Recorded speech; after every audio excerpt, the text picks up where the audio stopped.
Today in the EU Commissioners' guessing game. With EU elections just days away, speculation about the EU Commissioners are growing louder. If the new European Commission President is elected by July, they'll have the summer to form their College of Commissioners from the nominated candidates. But who is staying? Who is going? And what are the new entries? Hello and welcome. I am Evikiori and this is Today in the EU. To understand better what is happening with the EU commissioners, I spoke with our politics editor, Aurélie Pugnet. Hi, Aurélie. Hi, Evie. So we know that elections will bring changes to the political leadership of the European Commission with a new cohort of commissioners. What does it take to become a commissioner and how does one secure the job? It takes a lot to secure the job, more than we think, I think. Mm-hmm. From what we've been seeing over the past few years and a few mandates, the most important thing to remember is that you have to be in a good relationship with your current government. Mm-hmm. Being in a good relationship doesn't necessarily mean being one of their allies or anything like this, but they have to appoint you. So let's say that you're Greek and you absolutely want to be sent to Brussels as an ex-commissioner. Well, you have to have a good relationship with Mitsotakis because he's the prime minister and he probably will send someone that either he trusts, so that could be an ally, or someone maybe that he wants to get rid of on a national scene. Do we have an example of this?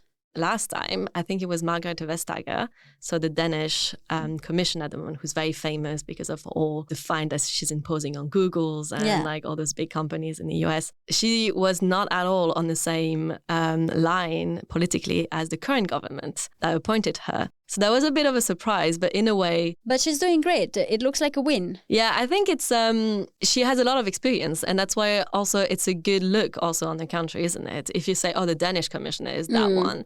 At the end, do you really care that they come from this party or this other party? Maybe not. Not really, especially in her case. But, recently there's been much discussion about the expected shift in focus for the next commission, from green policies to defense. Will this be reflected in changes to the commissioners' portfolios? What are your thoughts on this? The commissioners obviously are going to have to reflect the new current trends in politics and what will be expected from the next commission in the next 5 years. The college works a lot like any other government, which means that, of course, when you have a COVID pandemic, then the post of the health minister becomes a lot more important than, let's say, the tourism one, maybe. So you will see, I guess, the same thing in the next couple of months where portfolios would be reshaped to take into account new, not competencies, but new attention that's been put on several topics, such as health, such as defense because of the war in Ukraine. The farmers, of course, have also attracted a lot of attention on themselves and on what they expect from the cultural, common agricultural policy. Enlargement as well is said to take a lot of space because it does touch upon external relationships, but also cohesion and the budget and things like this. So I think there will definitely be shifts. Now, for the defense commissioner, we talk a lot about it. The question is really, what would they do? This has not been really said out loud yet. It sounds a lot like a campaign move you hear a lot around Brussels, but what would it change at the very end of it is very unclear because they would have to focus on defense industry, for example, and that policy, that industrial policy. However, there is one big file that is being negotiated at the moment, but whether that does require a full person to take on that job is a very different question. I know that we like speculating a little bit, and in a previous episode with our very own Max Griera, who followed Nicolas Schmit in his campaign, Max mentioned that it would make a lot of sense for Schmit to remain in the commissioner's role, and we will see about that, but could this apply to the other commissioners as well? There's a lot of attention put on the current Green Commissioner, which is Hopke Hoekstra, the Dutch, because he's quite new to the scene. So it would be interesting to see what happens to him and what the new Dutch government will want, because we're expecting a new Dutch government in the next few weeks, if not this week. So that would be interesting to keep an eye on him. There's the French Commissioner as well, Thierry Breton, who's attracted a lot of attention by working on the COVID vaccines, about the defense portfolio, defense industry, and single market and everything related to social media platforms and how they do content moderation. So he would probably also want to stay. I think there are big names like this. Some others are definitely expected to leave, like Johannes Hahn, for example, the Austrian, he's leaving. The Belgian, Didier Reynders, has said he's leaving. So big names are definitely maybe out of the door. So it would be interesting to see what governments would want to keep whom in the post. Now, Thierry Breton, France's commissioner, is seen as having a strong chance of being reappointed, considering he is Emmanuel Macron's right arm. So would he be an option, or could there be any surprises, especially with the far right expected to gain a significant numbers of seats?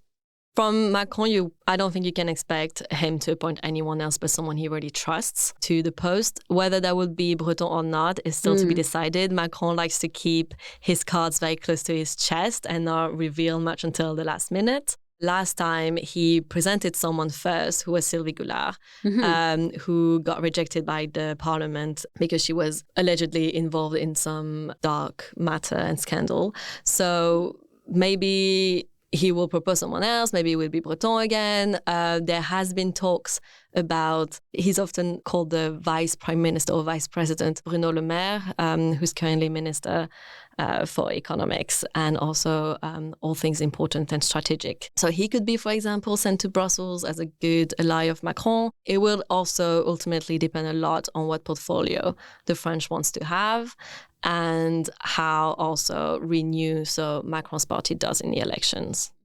And what about Josep Borrell? Because he has been very vocal in the past year, especially in the context of the war in Gaza, and created lots of controversy in the high ranks. Will we see him coming back? He said he's retiring, actually. Oh. So you won't see him back. I would expect him to take or to be interested in still a high office, maybe, because he has, like you say, a lot of experience and he doesn't mince his words. And you can definitely tell that over the past few months, he's been maybe a little more out there in giving his opinion. Maybe this has to do with the fact that he has decided to retire Definitely anyway. Could be, yeah. That tends to loosen people up. And we talked about France and Spain, but there's also a lot of interest in who will be appointed from Italy, especially with the new government led by Giorgia Meloni. Several controversial names have been floated, including Francesco Lollobrigida and other people very close to Giorgia Meloni. There's a speculation about the possibility of Foreign Minister Antonio Tajani being appointed. Can you tell us a bit what is happening there? I think it's a very good question. What will Meloni do? In general, I think it's a very good also example of how government can appoint someone or not. Because, for example, Tajani, he's not from the same party as she is. So she's from Fratelli d'Italia and he's from Forza Italia. Over the past few days, there's been a few issues with her travels in Italy and Forza Italia not providing her with what she would expect or what you would expect for like the right campaigning stage for her to do her rallies and meet people and campaign properly in Italy. And Forza Italia has not managed to do that. So that could actually count maybe against anyone coming from that party. However, we have to keep in mind, and that comes back to the first thing I was saying, is Meloni, just like any other government, is very likely to send someone that she believes can support Italy's take, even if the commissioners are not supposed to talk for their own country and they're supposed to be independent from it. At the end of the day, you do also send someone that you know will take into account the best interest of your country and your positions and all of this. And Meloni comes from a party which is sitting in the ECR group in the parliament, so that's the Conservatives, and they are going to get a lot more votes in this election. So she has a good reason to send someone from her own camp and not give it to someone else, because that would give someone from a political family a big position in the EU and in the College of Commissioners, and so actually have an impact on it. And remaining two names, are there any particularly interesting personalities we should definitely keep an eye on, or There has definitely been a few that have been mentioned around already. For example, the current Prime Minister of Belgium, Alexander De Croo, has said he's interested in a position. The Greek Prime Minister that we were talking about earlier, Mitsotakis, could maybe be commissioner, although that would maybe be a bit of a step down after being Prime Minister. The Austrian commissioner is quite expected because they would be replacing Johannes Hahn, who has very good aura in Brussels and is respected. He's in charge of budget at the moment, the EU budget, which is a big file. And we expect someone coming directly from Vienna, from the Europe Ministry, as the Europe Minister, actually. So that would be interesting. The Polish as well are expected to send, but again, it's not confirmed, their current defense minister, so Sikorski. Already lots of names. So what is interesting, again, I think, is that we're expecting a lot of big names to come to Brussels.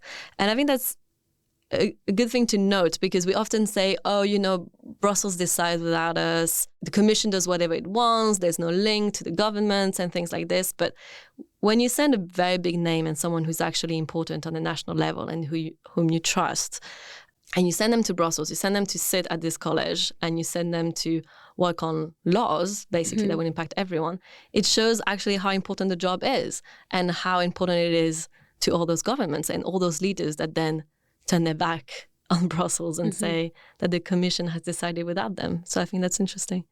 Thank you very much, Aurélie. I am Evi Chiori, and this was Euractiv's Today in the EU podcast. Visit Euractiv to stay on top of the latest news, sign up for our podcast newsletter, and if you haven't subscribed or followed us yet, you can find us on all streaming platforms. Also, make sure to leave a review or a comment on Spotify and Apple Podcasts. Your reviews help us a lot to spread the word about our work, and this episode was produced by Miriam Sáenz de Tejada, Nicoleta Yonta, and myself. Thank you for tuning in, and until tomorrow morning.